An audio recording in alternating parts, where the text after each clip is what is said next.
and welcome to the Overwhelm is Optional podcast with me, your host, Heidi Mark, where we discuss how to make overwhelm optional for you. Hello, today's episode is all about finding and strengthening your boundaries. So welcome, I hope you're sitting comfortably, maybe you've got a nice cup of tea. So boundaries, really, really important. So why are we so overwhelmed? Largely, I think, because our boundaries are a bit rubbish. So it's easy to complain about feeling overwhelmed, but what are you doing that isn't really helping yourself? So, for example, scattered attention is really common, isn't it, nowadays? Because there's so many different things pulling at our attention. But there is something you can do about that. It's not always easy, but there is a choice there. What's really important, though, is that you find some skills to make that choice, and that's what we're going to be talking about. And then there's the constantly giving to other people. So if you're a people pleaser, or maybe you don't think of yourself as a people pleaser, but actually you're putting other people's needs before your own, if you're the go-to person to get stuff done, if you let people offload on you all the time, it's really difficult to stop that happening, but that's a boundary issue, or it could be a boundary issue. It could be solved by considering it in that way anyway. And also getting stuck in that constant reaction mode where it's easier to just say yes than to actually pause and consider. So when we're constantly just reactive, we're not really getting anything done.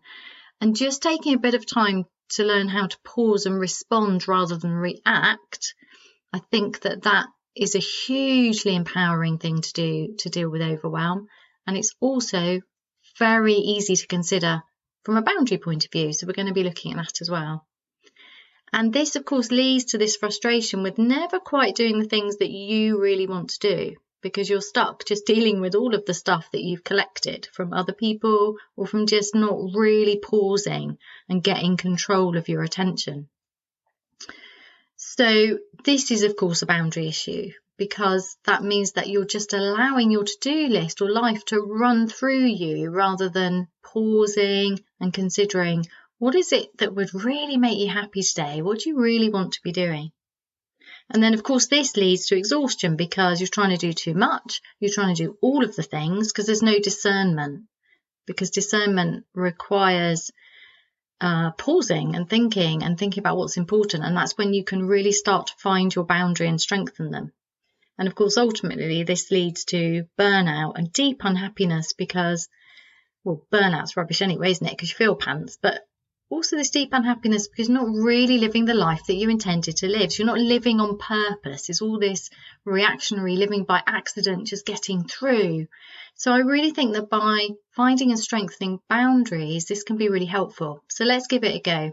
It's actually what we've been doing in my membership this month. So been really exploring it myself again, because that's what happens, isn't it? When you teach something and you work with other people, you find even more about it for yourself. And also listening to people's reactions has been really exciting, how they've started to create better boundaries and that's given them freedom and more energy. And it's really, really nice to see that happening. So what we've been doing in the membership is what we do every month, which is take neutral noticing, my tuning into the body and the heart, the really deeply listening method, which can be done in just a minute every day. So if you haven't yet made that an integral part of your life, please do check in the show notes and grab your starter kit. I've made it so that I was giving away a 1-minute audio, but the thing is, if you give somebody an audio, particularly if it's free, because if it's free we don't always value it, do we? And this 1-minute audio has literally been changing people's lives. So it's valuable in that if you received it with value and used it, it could ultimately change your life. So I want people to use it. I don't mind giving it to people, but I want it to be valued and used. And with the best will in the world, even though I've made it into a minute a day, it can be quite difficult until it becomes a habit to actually use it, because it's easy to get distracted, even if you think, oh, it's only a minute. So what I've done is I've just updated it, and I've put a lot of effort into creating a 7-day kit. So you subscribe and then you get 7 days of help in your inbox. And then I also give you a 4-minute one when you're ready for it. So that's there if you want to give it a go. I strongly recommend it, obviously, because I'm passionate about it and I've seen it helping people. So do check out the show notes and grab your 7-day free neutral noticing starter kit. But if you haven't grabbed that, it's okay, because we're going to do it now anyway. And I do usually teach it in an episode, but it's just nice for you to be able to get it when you want it. So anyway, what we've been doing is in the membership, first of all, people learn to use neutral noticing and really embed it. So it just starts to become a habit by attaching it to normal things that you do. And then we start applying it to where the issues are that are leading to that feeling of just getting through, of like surfing this verge of only just getting through, and starting to get freedom and energy and ease and connecting to what you really want to be doing.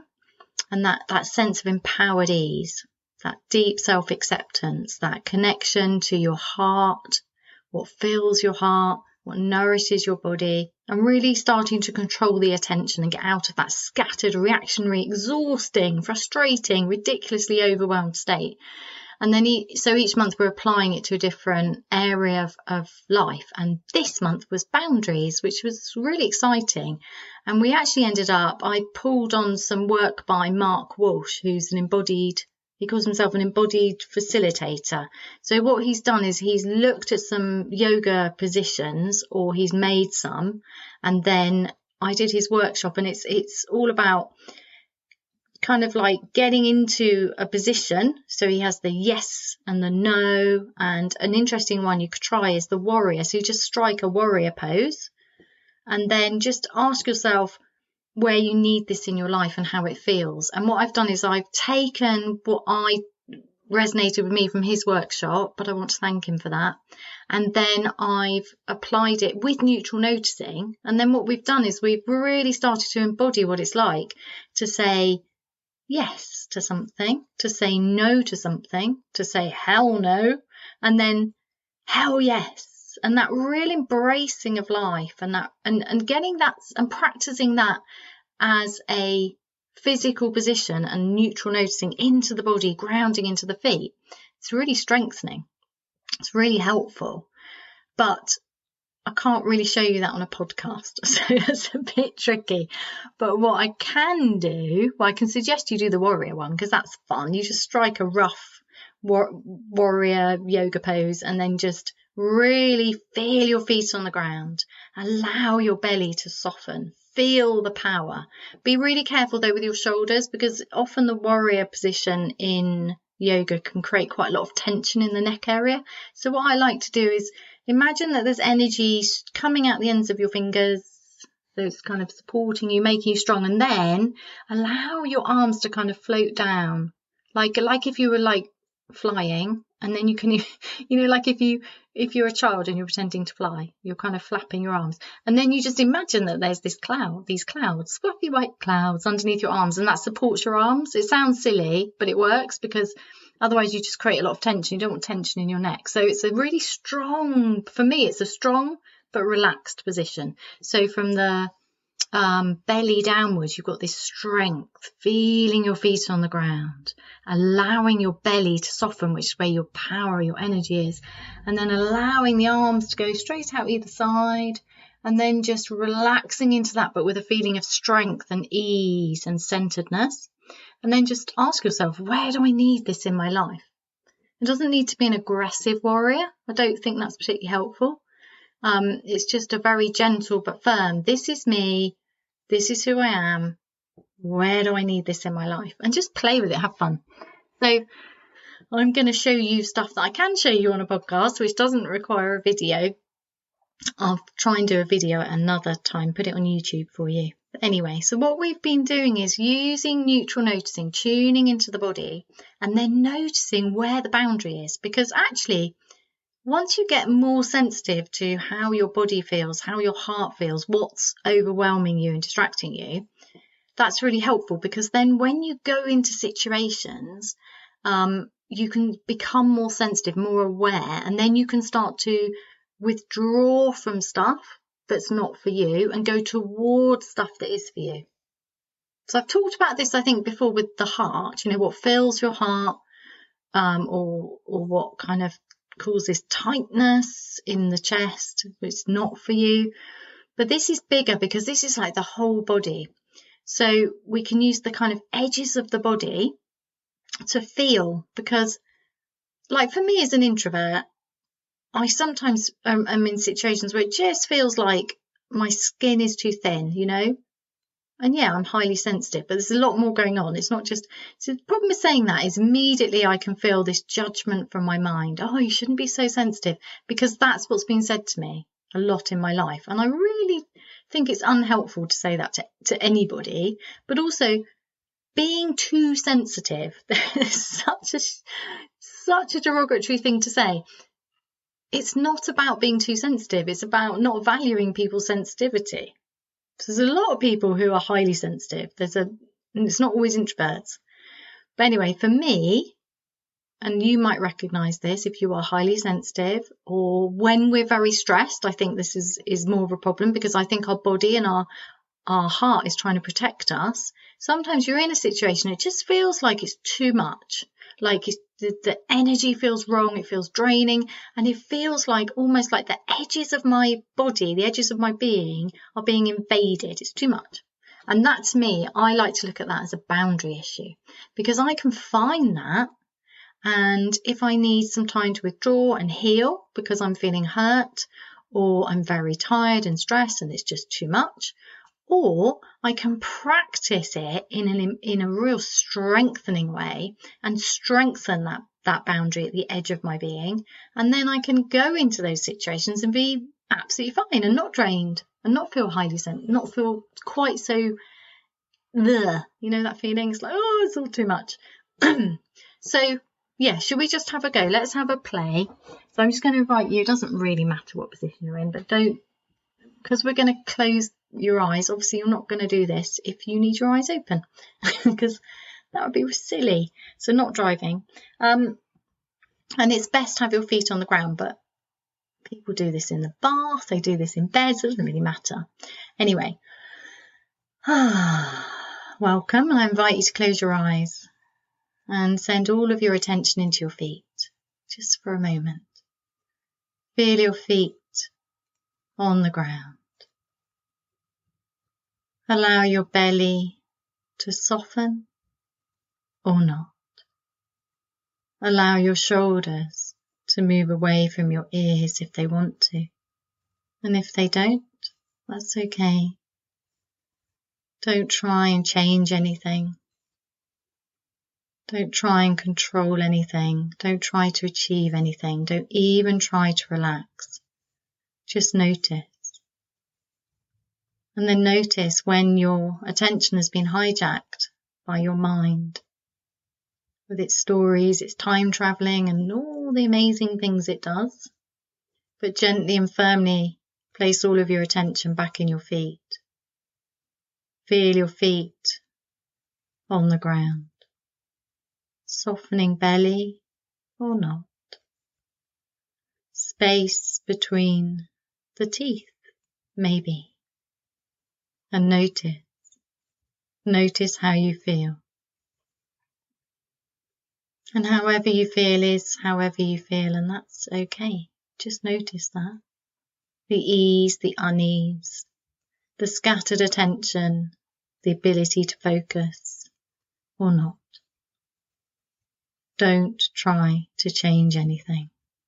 Don't should yourself, judge yourself, let it go. It's just the mind getting involved with stories and labelling. It's just trying to keep you safe. Thank your mind, and then gently but firmly place all of your attention in your feet. Feel your feet on the ground. And then take your awareness to the very edges of your being, the edge of your body, the edge of your being, and just notice how it feels. So notice if it feels sensitive and a bit afraid. Notice if it feels not quite strong. Fuzziness, heaviness, temperature. Just get curious without labelling. And this is the hardest thing, not labelling. So if labels are coming, and I did kind of label then, but what I want you to do is try and keep it to descriptions of noticing the physical sensations at the edge of your being. curiously. You don't need words. I'm giving you words to help you identify. You don't need to label. You can just feel. Really get curious about the physical sensations at the very edge of your body, the edge of your being.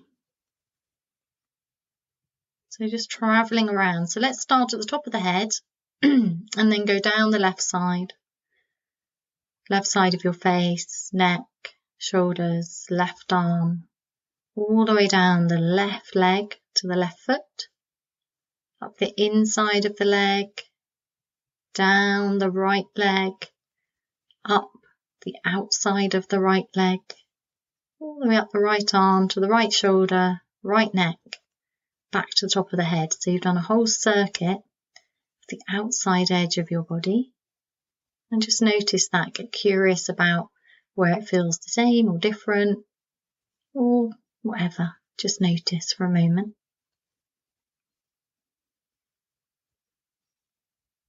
And then see if you can extend that. So we're going to extend it out. So it's like, obviously it's not going to be a flat line. It needs to be the shape of your body, the shape of the edge of your being. So see if you can extend that down the back of the body, covering the whole of the back. Notice any physical sensations here.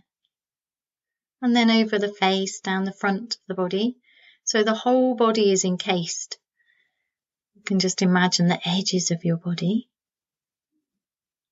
Notice, get curious, and each time you realise that your mind has distracted you, gently but firmly place all of your awareness back in your body and just get curious about the physical sensations at the edge of your body. So just notice how you feel. And then what you can do, so that's your boundary. And sometimes I think the boundary can feel like it's been bridged and your energy's been stolen. And sometimes it can feel like you can push your boundary out from you. So how does it feel to you? Does it feel like you can find your boundary? Does it feel like it needs strengthening? Just notice. Don't try and do anything. Just notice for now. It's just interesting. That's all. Useful information to live more skillfully. That's all it is. Get curious. And then opening your eyes. Just notice how that was for you, anything that came up. If you've got a notebook and pen, you might want to jot down anything that came up for you. And then I'd like you, the best thing you could do is schedule to do this daily until you get more of a sense of where the edge of your being seems to be. And then you can notice when it feels like you're in a situation that doesn't feel as safe. And I don't mean like majorly threatening. If it's majorly threatening, you need to get out and get help. But I mean, sometimes we're in a situation where it just doesn't feel right, but we don't do anything with that because we've been trained culturally to be really, really rational. So we rationalize feelings of unease in the body, or even feelings of like, heart-filling joy. It's like, no, you can't go with your heart. Well, yeah, you don't want to be completely heart-led. Ideally, what we want is to be able to use the mind, the brilliant mind, focus our attention on what's really important to us, connect to our hearts and really notice what we're passionate about, what gives us energy, what brings us joy, when we feel loved and cherished and appreciated. And welcome more of that in and stay connected to our body. So we really listen, we really take note, because it's all really useful information. And when we stay stuck in the head and overwhelmed, it's not balanced. We need a balance.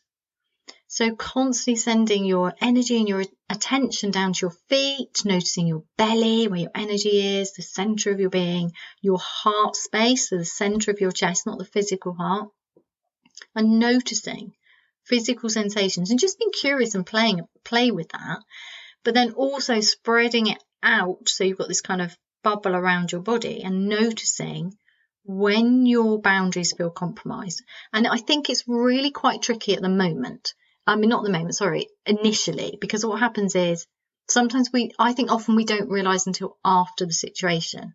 And sometimes it's like years or days later and we just go, well, that's why I felt off. You ever had that? It's like, why do I feel just a bit off? And it's not about blaming other people or other situations or yourself. It's all just noticing neutrally. So, when I go to that place, I feel really energized or really peaceful, really at ease. Do more of that. When I go to this place, I feel really and out of sorts, and notice that rather than dismissing it. So it's just about noticing the information in your body and your heart and using it more, daring to use it. I dare you to listen to your heart. I dare you to listen to your body without fear, without thinking, oh God, if I listen to my body, I'll just be like irrational and unbalanced. No, you'll be balanced. Mind, heart, body, you need all of it. So just play with that boundary this week. Have fun with it. I'd love to know how you get on. I really, really would. I love it when people write to me. And just see if you can start to strengthen it. So you strengthen it first by noticing it. That's really important, especially when you keep it completely neutral and you don't get involved in the mind, because the mind will attach labels and judgments and oughts and shoulds and blames and stories. So don't get stuck in your head. Stay in your body. Really important. And then you can strengthen it on purpose by just practicing neutral noticing, going to that outside edge of your body and just allowing it to strengthen, allowing it, noticing, really listening, basically, just connecting. And then if you want, this can be quite fun, but it's a bit tricky. Some people can't do this. It just doesn't gel with them. It doesn't really matter. But if you want to, you can kind of push your boundary out so that when you go into situations, there's some situations you just feel like those people are a bit tricky for you to deal with. You can actually put a bubble around you, a bubble of protection, and that can be nice. So yeah, just give it a go. Let me know how you get on. But basically it's all neutral noticing when your boundaries are being crossed, and then starting to strengthen them and starting to move away from things that aren't for you, and starting to gain enough information about what you really want to start saying, yes, that's for me. And eventually to say, hell yes, that's for me, and hell no, that's really not for me. And how cool would it be if everybody was really moving in alignment with themselves and out of love? So when you love and accept yourself, you give permission to other people to do the same. And if we were all moving with more kindness and love and strength and energy and integrity, the world would be better. And it starts with you. It starts with you and how you are in the world, and honouring who you are, listening to your body, listening to your heart, and learning how to control your focus, your attention, and keeping it on what is important to you, living your life on purpose rather than allowing yourself to be swept up in overwhelm and reactionary and just getting through. It's a waste. So just give it a go and let me know how you get on.